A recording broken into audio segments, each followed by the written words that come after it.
Mucho hemos escuchado hablar de Galileo Galilei, cosas como que fue astrónomo, ingeniero, matemático y físico italiano renacentista. Se le considera como el padre de la astronomía, física y ciencia moderna. En general estuvo relacionado estrechamente con la revolución científica. Su trabajo se considera una ruptura de las teorías asentadas de la física aristotélica. Además, su enfrentamiento con la Inquisición romana de la Iglesia Católica se presenta como un ejemplo del conflicto entre religión y ciencia en la sociedad occidental. Sin embargo, también estaba estrechamente relacionado con el arte, la pintura, la literatura y lo que nos compete aquí, la música, con la cual tuvo una profunda relación gracias a que fue hijo del músico y matemático Vincenzo Galilei, de quien heredó no solo su amor por la música, sino también su independencia, carácter y su espíritu combativo. Además, le dio las bases de su formación intelectual y espiritual.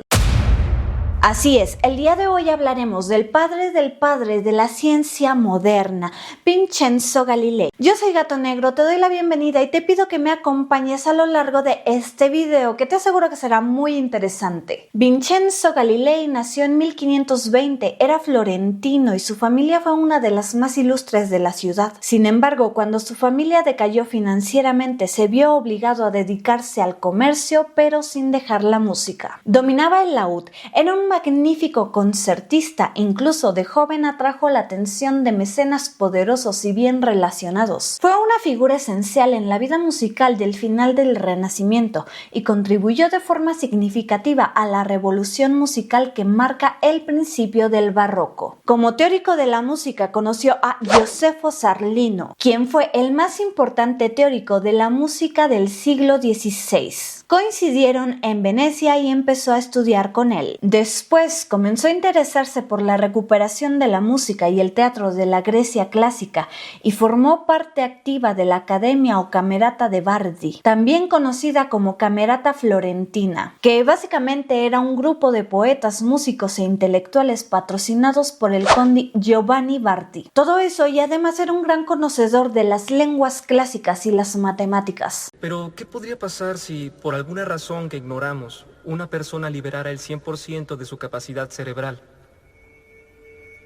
¿El 100%? En la década de 1570, su interés por la teoría musical, así como sus composiciones, comenzaron a tomar dirección. De él se conservan varias piezas escritas para laúd, así como algunos libros donde presenta importantes innovaciones en el campo de la acústica y la teoría musical. Sin duda, fue un pionero en el campo de la experimentación, pero en su propio ámbito, la música. En su obra Diálogos sobre la música antigua y moderna, se pueden encontrar los resultados de múltiples experimentos. En esta, el músico describe una frase que aporta mucha información sobre su forma de entender el conocimiento. Y cito: "Me parece que quienes confían sin más en la autoridad como prueba de una cosa cualquiera y no tratan de aducir alguna razón válida, proceden de forma ridícula". Vincenzo no seguía ciegamente las ideas de la mayoría, era un inconformista en busca de la verdad, la cual solo se encontraba por medio de la experimentación y no desde la mera fundamentación teórica. Buscando esta verdad, estudió tres aspectos de la tradición musical de su época, con las que el músico estaba en total desacuerdo. El primero de ellos era el concepto de música en sí mismo. En la actualidad, en un mundo en el que tenemos a la música como fuente de ocio, placer y entretenimiento, nos resulta difícil desproveerla de dichas cualidades. Sin embargo, la concepción de música en el Renacimiento, heredada desde los tiempos de la antigua Grecia, era completamente diferente. Entonces, la música era considerada una ciencia que tenía en su fundamento a la aritmética. Por consiguiente, su objeto no era el sonido, sino el número. Para entender esto debemos rememorar al filósofo griego Pitágoras y sus discípulos, que defendieron en sus obras la estrecha relación entre música y número. Ya tengo un video completito hablando de este tema y sería una excelente idea que lo vieran antes para entender mejor este tema. En fin, en resumen, los números eran el elemento fundamental de la aritmética, por lo que los pitagóricos recurrieron a ellos para estudiar no solo la música, sino la armonía de todo el universo. Así que la música estaba formada por números y no era posible sin ellos. Pero Vincenzo no estaba de acuerdo con esta afirmación, ya que los números no eran sonoros. Tampoco creía que la música tuviera que ver con un sistema numérico perfecto, que existía en reinos celestiales. Más bien, la música consistía en un fenómeno natural que producía sensaciones determinadas cuando era percibido por el oído humano,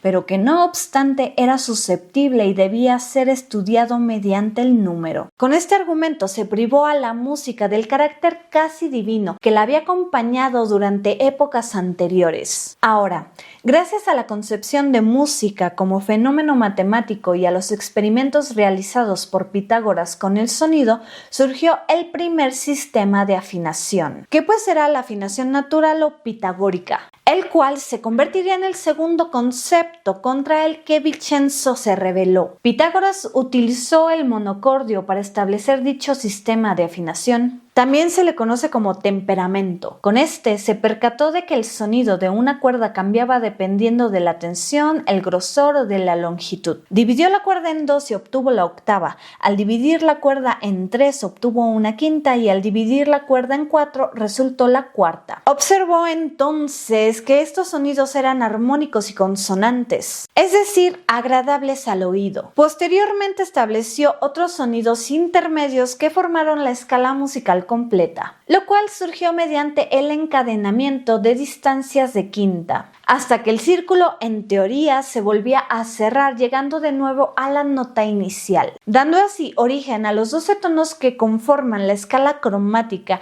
y al popular círculo de quintas. Sin embargo, la afinación siguiendo este método tenía una gran desventaja: una imperfección matemática, pues al encadenar la última quinta, esta no volvía exactamente a la nota inicial. Los pitagóricos corrigieron este error, desafinando levemente y a propósito la última quinta, para que así cerrara correctamente y construyera un círculo perfecto. A esta última quinta, la 12ª, se le puso el nombre de quinta del lobo. Debido a esta imperfección del temperamento pitagórico, se hizo patente la necesidad de buscar un nuevo sistema de afinación que eliminara estos problemas. Para llegar a esto tuvieron que ocurrir muchas cosas. Para Vincenzo los números no eran sonoros, más bien debían aplicarse a cuerpos sonoros. Es decir, la música encontraba en los números solamente una representación de los sonidos. Estos eran emitidos por cuerpos cuyas diferentes composiciones afectaban la percepción auditiva de las razones teóricas dadas. Así, trabajó directamente sobre los cuerpos sonoros, experimentando con el sonido empleando jarrones de metal y otros objetos de distintos tamaños, anchos y volúmenes, además de cuerdas de diversos materiales. Así, observó que los sonidos sufrían alteraciones de acuerdo al comportamiento de cada material. Con su laúd demostró que la altura de una nota podría variar no solamente en función de la longitud o de la tensión de la cuerda, sino también cuando se alteraba su espesor o el material con el cual estaba elaborada. Para Galilei, un sonido era tan natural como otro. Si agradaba al oído o no, eso no podía explicarse mediante un sistema numérico, sino por la propia audición particular e individual. En otras palabras, las matemáticas no tienen poder sobre los sentidos. Señalaba que de hecho los músicos utilizaban otros intervalos, pues la consonancia era asunto de un oído bien entrenado y no de prejuicios teóricos. Defendió una forma de afinación más flexible porque entendió que la música que se estaba componiendo a finales del Renacimiento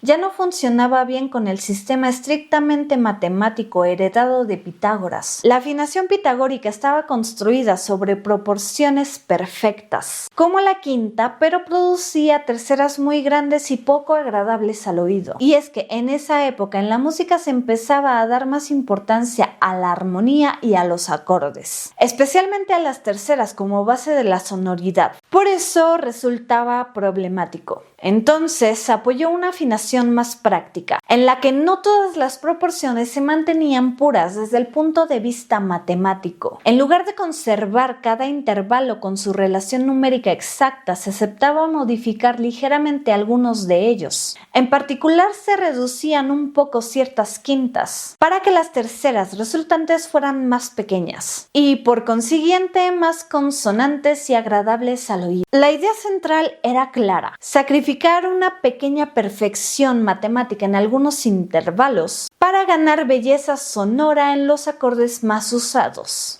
Este planteamiento se relaciona con lo que más tarde se conocería como temperamento mesotónico, un sistema que ajusta las quintas para obtener terceras mayores más puras y agradables. Aunque Galilei no formuló una teoría completamente sistemática como las que aparecerían después, su defensa de una afinación basada en la experiencia auditiva, y no solo en proporciones ideales, fue un paso decisivo hacia los sistemas de temperamento modernos. Entonces, Vincenzo, junto con los intérpretes y constructores del laúd, fueron los primeros en utilizar una afinación diferente a la tradicional, que se basaba no tanto en la perfección y pureza de las quintas, sino en establecer una distancia matemática exacta entre semitonos. En otras palabras, es el antecedente o el cimiento del temperamento igual, pues propuso dividir la octava en 12 semitonos iguales, facilitando la modulación. Así, más adelante se resolverían las desventajas de la afinación pitagórica. Entonces, su uso se extendió, dando lugar al barroco y al clasicismo, basados en la tonalidad. El tercer concepto que puso en tela de juicio fue la relación entre la música y la palabra. Su diálogo de la música consistía en una defensa de los motivos por los cuales había que regresar a la música antigua, refiriéndose con esto a la claridad monódica de la antigua Grecia.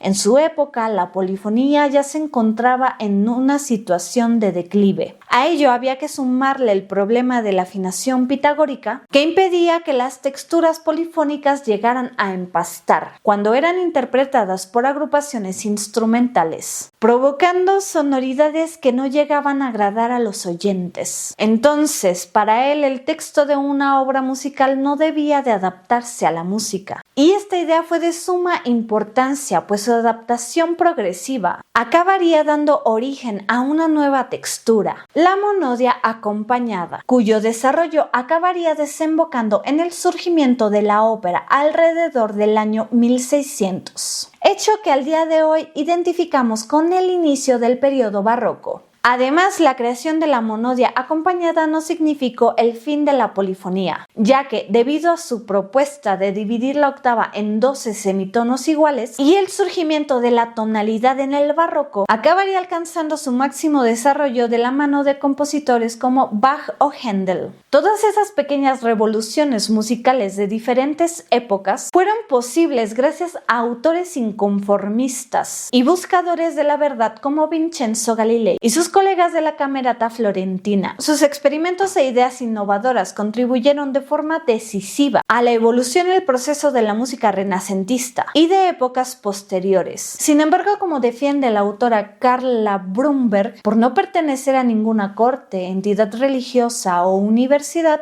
su obra no provocó el impacto que debería, pues lamentablemente es más conocido por ser el padre de Galileo Galilei, lo cual la verdad es que también es un gran mérito, pues gran parte del trabajo de Galilei fue gracias a la influencia, apoyo y enseñanza de su padre. Al morir Vincenzo en 1591, Galileo hereda todos los manuscritos de su padre, entre los que seguramente estaban los estudios y críticas que realizó sobre la teoría musical. Muchos años más tarde, Galileo incorporó las ideas de su padre en sus propias discusiones sobre la física del sonido y, más importante aún, la inspiración para usar experimentos en mecánica está muy probablemente conectada con la experimentación musical de Vincenzo. Personalmente creo que este tema es poco conocido y súper interesante, así que realmente espero que lo hayan disfrutado mucho y que les haya parecido muy interesante. Por favor, déjame saber en los comentarios si ya conocías esta relación de los Galilei con la música. Antes de irme, quisiera invitarlos a mi canal secundario, en donde principalmente subo poesía, aunque de pronto también algunas cosas un poco más relax y personales. Por si les interesa, les dejo el link en la descripción. Igual quiero informarles que estoy haciendo unos cambios mínimos en mis redes sociales en general. como crear una segunda cuenta exclusivamente para la poesía y para compartir cosas personales con mis más íntimos. Este es el usuario por si les interesa y gustan, por allá los espero. En fin, eso era todo lo que tenía que decir el día de hoy. Espero que les haya gustado mucho este video. Si fue así, por favor no se olviden de dejarme un like, suscribirse, activar las notificaciones ni de compartir. Tampoco de seguirme en todas mis redes sociales.